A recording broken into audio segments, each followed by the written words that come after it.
Chapitre 4. Reprogrammer les vieux enregistrements. Soyez prêts à faire le premier pas, si petit soit-il. Concentrez-vous sur le fait que vous désirez apprendre. De véritables miracles surviendront. Les affirmations sont vraiment efficaces.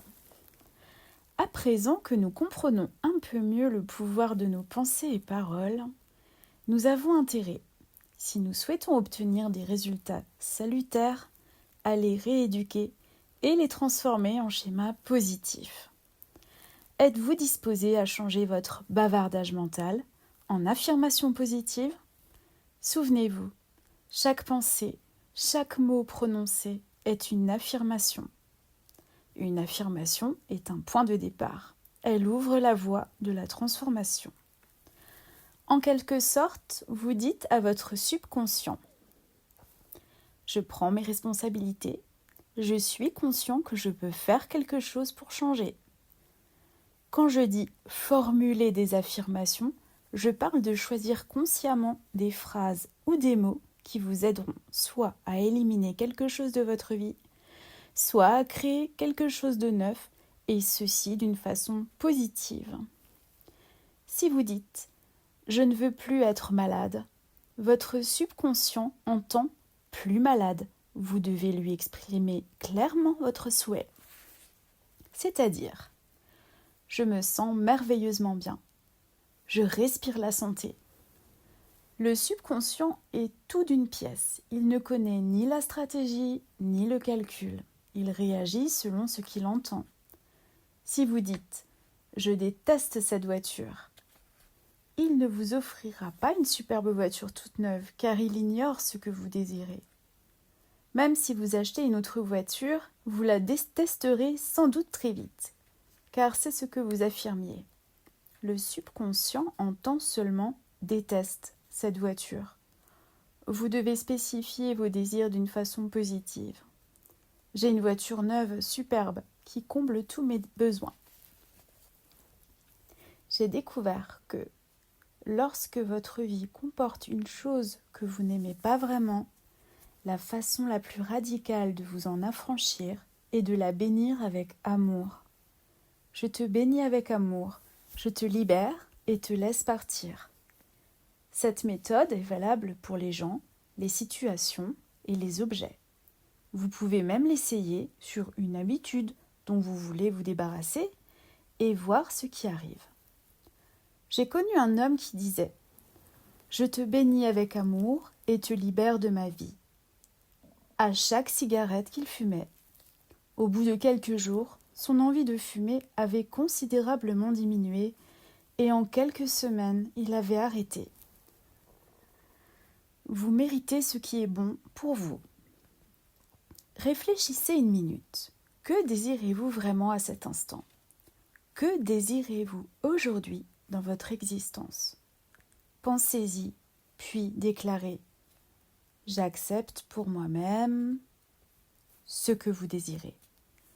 C'est là, j'ai pu m'en rendre compte que, pour la plupart, nous nous bloquons.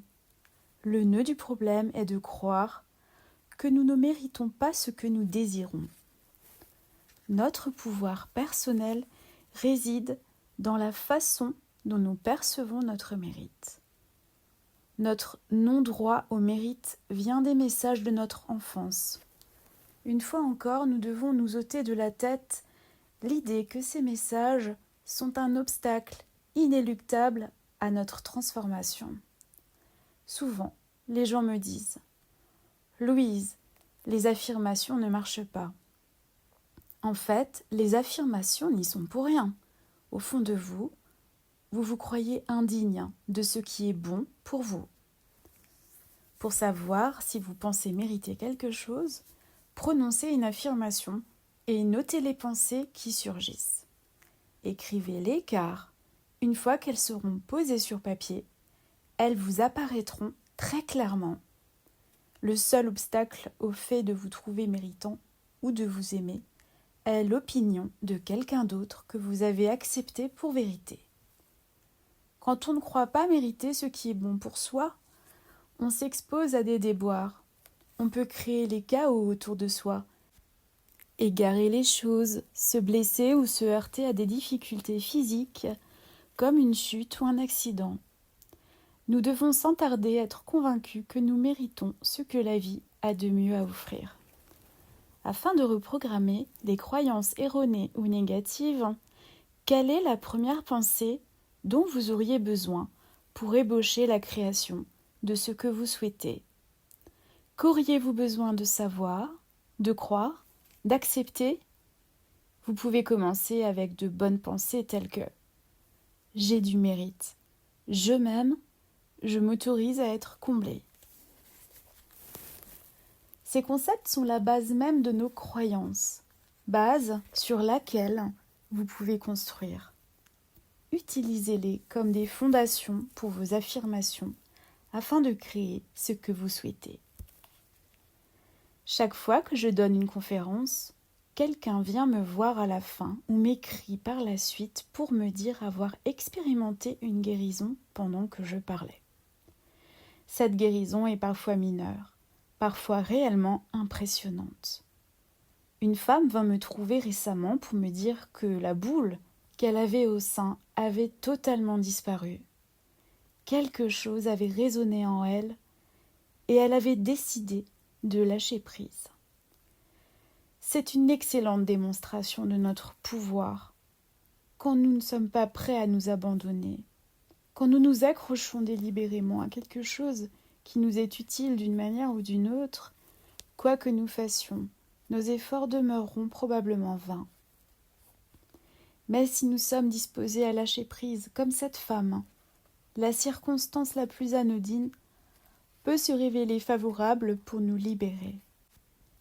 Si vous êtes encore esclave d'une habitude dont vous ne pouvez pas vous affranchir, demandez-vous de quelle manière elle vous sert. Quel profit en tirez-vous? Si vous n'obtenez pas de réponse, reformulez la question autrement. Si je perds cette habitude, que se passera-t-il? Bien souvent, la réponse est « Ma vie s'en trouvera améliorée ». Autrement dit, et encore une fois, nous nous croyons indignes d'une vie meilleure. Passez commande à la cuisine cosmique. La première fois que vous formulez une affirmation, elle sonne peut-être faux. Mais rappelez-vous que les affirmations sont comme des graines. Si vous plantez une graine en terre, vous n'obtiendrez pas une fleur le lendemain. Vous devrez vous armer de patience pendant qu'elle pousse. Les résultats d'un travail d'affirmation mené avec constance peuvent se manifester sous diverses formes. Vous lâchez enfin ce dont vous ne voulez plus et l'affirmation se réalise. Ou bien une nouvelle voie s'ouvre à vous. Ou bien encore, vous avez peut-être une idée géniale, à moins qu'un ami ne vous appelle pour vous dire « Tu as déjà essayé ça ?» Vous serez conduit à l'étape suivante qui vous aidera. Formulez toujours vos affirmations au présent. Vous pouvez les chanter ou en faire un refrain qui se répétera inlassablement dans votre tête. Rappelez-vous que vous ne pouvez pas activement impliquer quelqu'un de votre affirmation. Affirmez. John est maintenant amoureux de moi est une forme de manipulation et équivaut à vouloir contrôler la vie d'autrui. Attention à l'effet boomerang. Vous serez très malheureux en n'obtenant pas ce que vous souhaitez. Vous pouvez dire en revanche « Je suis maintenant aimé d'un homme fantastique qui est… » Là, vous énumérez les qualités que vous espérez trouver dans une relation. Ainsi, vous permettez au pouvoir en vous de vous apporter la personne idéale qui correspondra au portrait et qui sera peut-être John. Vous ignorez en quoi consiste la leçon spirituelle des autres et vous n'avez aucun droit d'intervenir dans leur vie. Vous ne voudriez certainement pas qu'on le fasse pour vous. Si quelqu'un est malade, bénissez-le et offrez-lui la paix, l'amour, mais ne demandez pas sa guérison. J'aime comparer la formulation des affirmations à une commande que l'on envoie à la cuisine cosmique.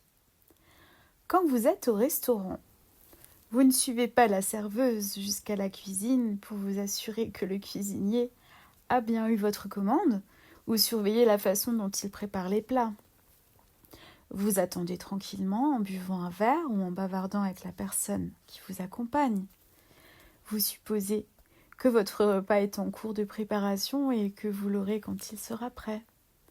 C'est la même chose quand nous commençons à formuler des affirmations. Quand vous passez commande à la cuisine cosmique, le chef cuisinier, votre pouvoir supérieur, se met au travail. Par conséquent, vous continuez à mener votre vie en sachant qu'on s'occupe de vous. La commande est passée, elle est en route. Maintenant, si le plat arrive et qu'il ne correspond pas à ce que vous aviez demandé, vous pouvez, si vous vous respectez, le renvoyer. Sinon, vous le consommerez. Vous avez le même droit à la cuisine cosmique. Si vous n'obtenez pas exactement ce que vous avez commandé, vous pouvez déposer plainte. Non, ce n'est pas tout à fait cela. Voici ce que je veux. Peut-être avez-vous manqué de clarté dans votre commande. L'idée là aussi est de lâcher prise. À l'issue de mes méditations, j'ai recours à la formule « qu'il en soit ainsi ». C'est une façon de dire « pouvoir supérieur, c'est entre tes mains à présent, je m'en remets à toi ». Reprogrammer le subconscient. Nos pensées s'accumulent et, à notre insu, les vieilles pensées refont surface. Quand nous reprogrammons notre mental, il est normal et naturel que nous progressions lentement. 2 pas en avant, 1 pas en arrière. Cela fait partie de l'apprentissage. Je ne crois pas qu'il existe une seule technique que vous puissiez maîtriser à 100% sur le champ. Vous souvenez-vous de vos balbutiements en informatique? Ce n'est pas évident de se servir d'un ordinateur, n'est-ce pas? Il faut s'exercer. Vous avez dû en apprendre le bon fonctionnement, les règles et les mécanismes. J'avais baptisé mon premier ordinateur ma fée, car une fois que j'en eus maîtrisé l'emploi, il fit réellement souffler un vent de magie dans mon univers. Pourtant, sa façon de m'indiquer mes erreurs ou mes fourvoiements constituait en la destruction pure et simple de tout mon travail, qui ne me restait plus qu'à recommencer. Grâce à ces erreurs, j'ai appris à nager dans le courant de cette technologie. Pour nager dans le courant de la vie, vous devez prendre conscience que votre subconscient est un ordinateur. Si vous le programmez avec des pensées négatives, il vous fournira des expériences négatives. Oui, c'est vrai, il faut du temps et de l'entraînement pour acquérir de nouvelles façons de penser. Soyez patient.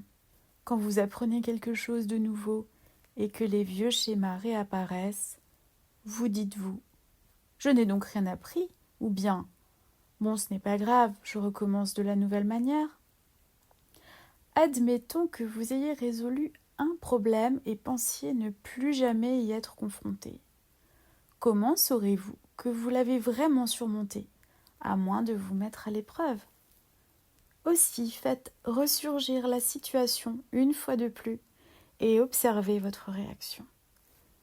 Si vous reprenez incontinent vos vieux réflexes, alors vous saurez que la leçon n'est pas encore assez apprise et qu'il vous faut le travailler davantage. C'est tout. Ce test est destiné à situer votre progression. Si vous commencez à formuler vos affirmations, ces nouvelles vérités sur vous-même, vous vous donnez l'occasion de réagir différemment. Que ce soit un problème de santé, financier ou relationnel, si vous réagissez d'une façon neuve à la situation, c'est que vous êtes sur le point de l'éliminer. Vous pourrez alors passer à autre chose. Pensez aussi que vous travaillez progressivement, par couches. Vous pouvez avoir atteint un palier et vous imaginez être arrivé. Et puis le vieux problème ressurgit et vous vous blessez ou vous retombez malade et vous ne parvenez pas à vous rétablir. Observez bien les croyances sous-jacentes. vous serez peut-être obligé de fournir davantage d'efforts parce que vous atteignez une couche plus profonde. N'allez pas imaginer, si une difficulté que vous pensiez avoir résolue ressurgit, que vous n'êtes pas assez bien. En découvrant que je n'étais pas méprisable, même si je me retrouvais devant un vieux problème, il me devint bien plus facile de continuer. J'appris à me dire « Tu te débrouilles très bien. Regarde combien tu as déjà avancé.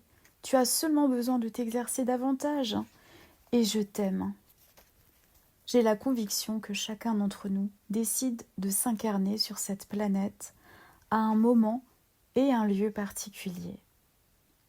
Nous avons choisi de venir ici apprendre une leçon précise qui nous fera évoluer sur notre chemin spirituel.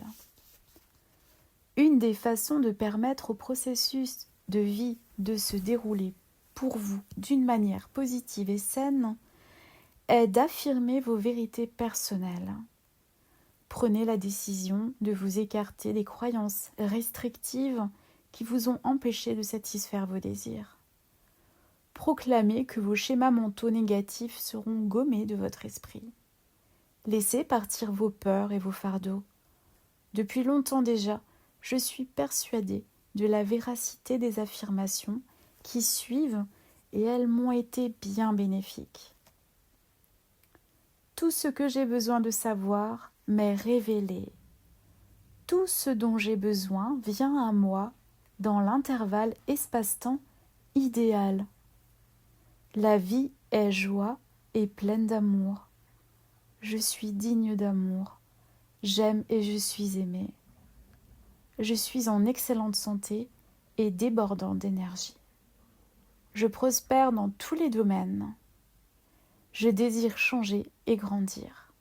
Et tout est pour le mieux dans mon monde. J'ai appris qu'on n'arrive pas à rester positif en permanence, ce qui est vrai pour moi aussi.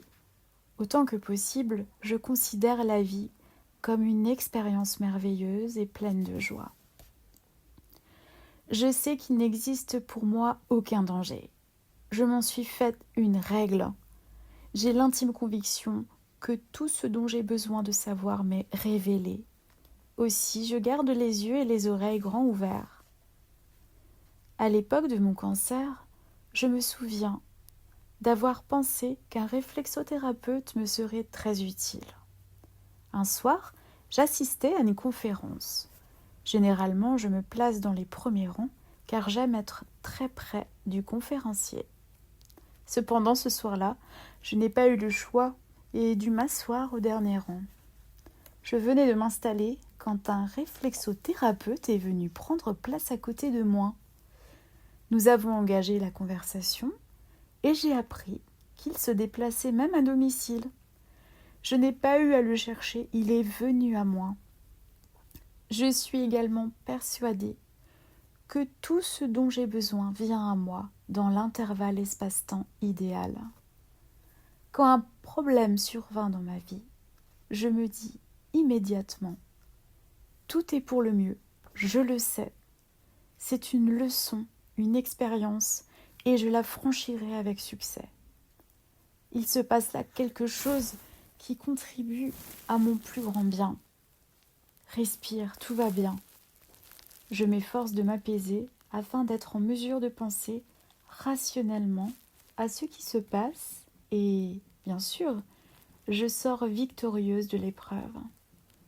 Cela demande peut-être un peu de temps, mais parfois, des situations qui s'annonçaient très mal trouvent une issue très positive, ou tout au moins, elles ne sont pas les catastrophes qu'elles promettaient d'être.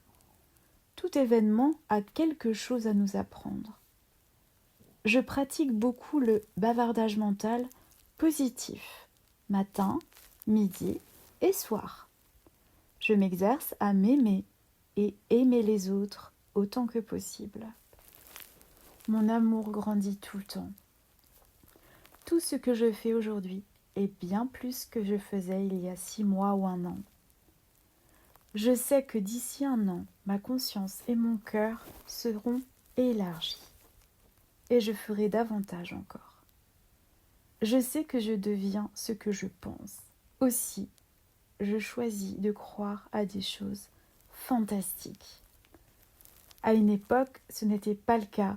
Je me rends compte ainsi que j'ai grandi et je continue à travailler sur moi-même. Je crois aussi à la méditation. Pour moi, la méditation, c'est s'asseoir et interrompre son dialogue intérieur suffisamment longtemps pour entendre sa propre sagesse. Quand je médite, je ferme généralement les yeux, prends une longue inspiration et demande « Qu'ai-je besoin de savoir ?» Je reste immobile et attends. Je peux aussi demander « Que dois-je apprendre ? Quelle est la leçon à tirer de ceci ?» Quelquefois, nous pensons devoir remédier à toute chose, alors que nous sommes seulement censés tirer une leçon de la situation. Lorsque je commençais à méditer, je souffris de violentes migraines pendant les 3 premières semaines. C'était pour moi un exercice inhabituel qui venait à l'encontre de mon programme intérieur coutumier. Cependant, je persistais et les migraines finirent par disparaître.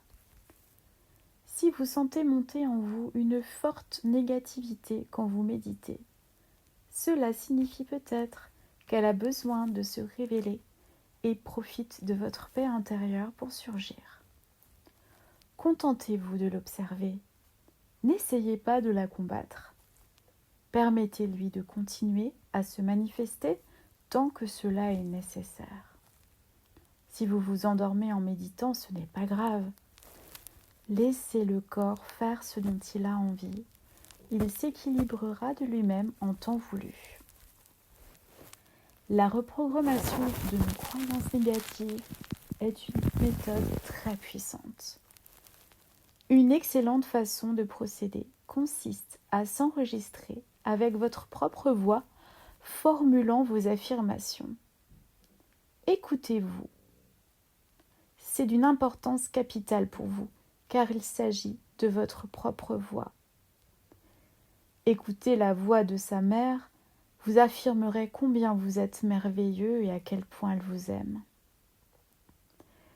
Une fois vous avez l'enregistrement, il est bon de se détendre le corps avant d'entamer la reprogrammation.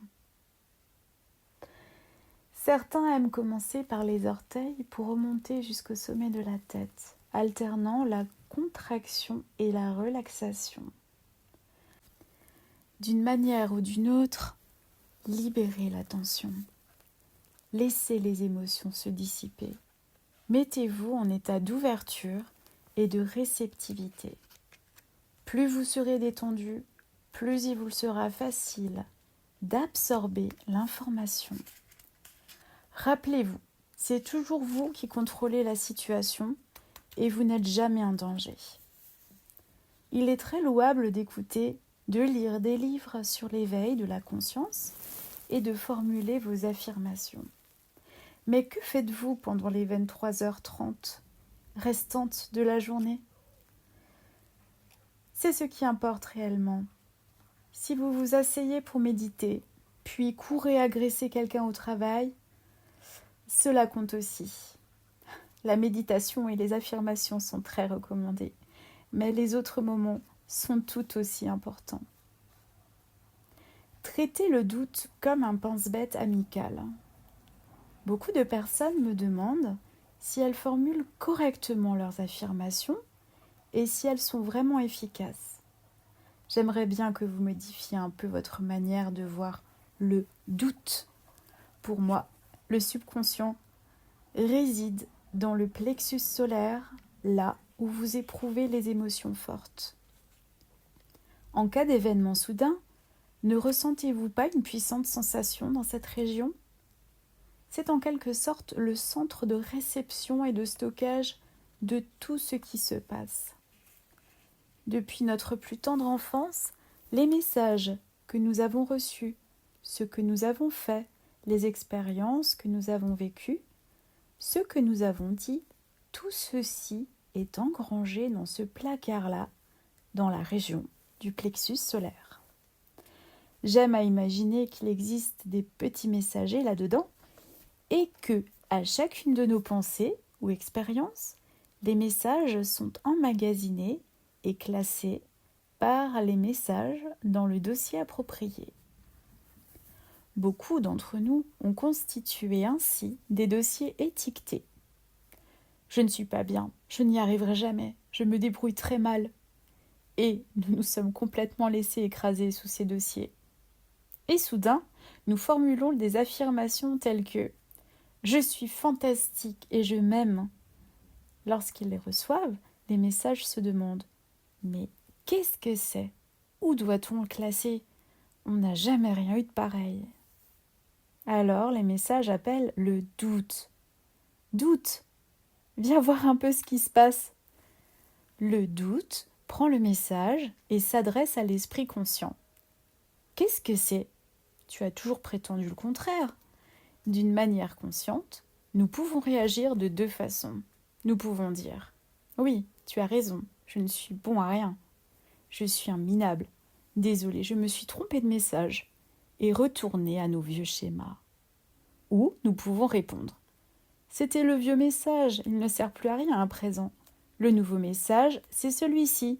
Dites au doute de sortir un dossier neuf parce qu'il y aura désormais beaucoup de messages positifs. » Apprenez à considérer le doute comme un ami et non un ennemi et remerciez-le de vous interroger. Ce que vous faites dans ce monde n'est pas déterminant. Que vous soyez directeur de banque ou éboueur, ménagère ou marin, aucune importance. Vous possédez en vous cette sagesse reliée à la vérité universelle. Si vous êtes prêt à vous tourner vers l'intérieur et poser une simple question telle que « Qu'est-ce que cette expérience essaye de m'enseigner ?» Et si vous êtes disposé à écouter, alors vous obtiendrez la réponse. Nous sommes pour la plupart si occupés à jouer dans le film que nous appelons notre vie, que nous n'entendons plus rien. N'abdiquez pas votre pouvoir en faveur de l'image qu'ont les autres du vrai ou du faux. Ils ont ce pouvoir sur nous uniquement quand nous leur abandonnons le nôtre. Dans de nombreuses cultures, on voit des groupes abandonner leur pouvoir à autrui. Dans notre civilisation, les femmes remettent leur pouvoir aux hommes. On entend des choses comme « Mon mari ne me permettra pas de faire ceci ». C'est certainement un bon exemple d'abdication de pouvoir. Si vous y croyez, vous vous enfermez dans une prison où vous ne pourrez rien faire à moins d'avoir la permission d'autrui. Plus vous avez l'esprit ouvert, plus vous pouvez changer et grandir. Une femme m'a dit un jour que quand elle s'est mariée, elle manquait totalement d'assurance en raison de son éducation. Il lui a fallu des années pour se rendre compte que ce conditionnement la maintenait prisonnière. Elle rendait tout le monde, son mari et sa belle famille, responsables de ses problèmes. Finalement, elle divorça, mais persista cependant à amputer ses misères à son mari. Elle mit 10 ans pour changer ses schémas et recouvrer son pouvoir. Avec le recul, elle prit conscience qu'elle était seule responsable de sa soumission et de son silence, et non pas son mari ni ses beaux-parents.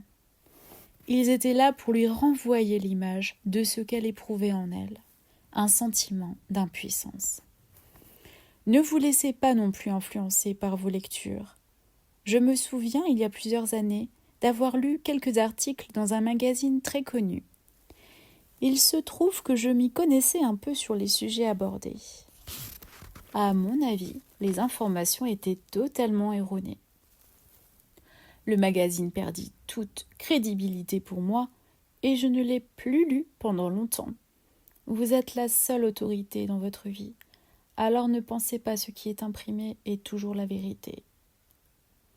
Terry a écrit un excellent livre intitulé « Ce que vous pensez de moi ne me regarde pas ».